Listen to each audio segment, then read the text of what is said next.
people Are that you you aware could that I'm find a out. British MP? I am. You are. You're okay. also very well And that connected to and the that regime. I'm born in London. Are you Yes. implying I'm a Bangladeshi politician? You have Because I don't no. think that's the I'm right not saying. thing to You have imply. said many times. You've You need said to be very on a careful. blog post. You've I'm said a on a Labour blog post. MP for Hampstead and Kilburn. You've I'm a British described member yourself of as a Parliament. যুক্তরাজ্যের সাবেক নগরমন্ত্রী ও সাবেক স্বৈরাচার প্রধানমন্ত্রী শেখ হাসিনার বোনের মেয়ে tulip সিদ্দিকের বিরুদ্ধে যুক্তরাজ্যের পার্লামেন্টের কাছে মিথ্যাচার করার অভিযোগ উঠেছে। ব্রিটিশ গণমাধ্যম ডেইলি মেইল শনিবার এক প্রতিবেদনে জানিয়েছে, বাংলাদেশে নিজের নামে থাকা ফ্ল্যাট নিয়ে মূলত এমন কাজ করেছেন তিনি। দুর্নীতিবিরোধী কমিশনের অনুরোধে ৬ লাখ পাউন্ড সমমূল্যের ফ্ল্যাটটি বাংলাদেশ সরকার জব্দ করেছে। একই সঙ্গে তার বিরুদ্ধে তদন্তও চলছে। ৪২ বছর বয়সী টিউলিপ দাবি করেছেন তিনি কোনো অন্যায় করেননি।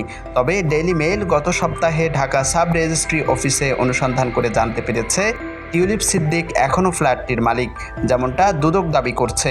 এখন বাংলাদেশের আদালত সিদ্ধান্ত নেবে ফ্ল্যাটটির মালিক কে। During which she's been in solitary confinement, she's been chained to her bed and shackled, she's been through depression, she's been suicidal, she's been on hunger strike, and they found lumps on her breast.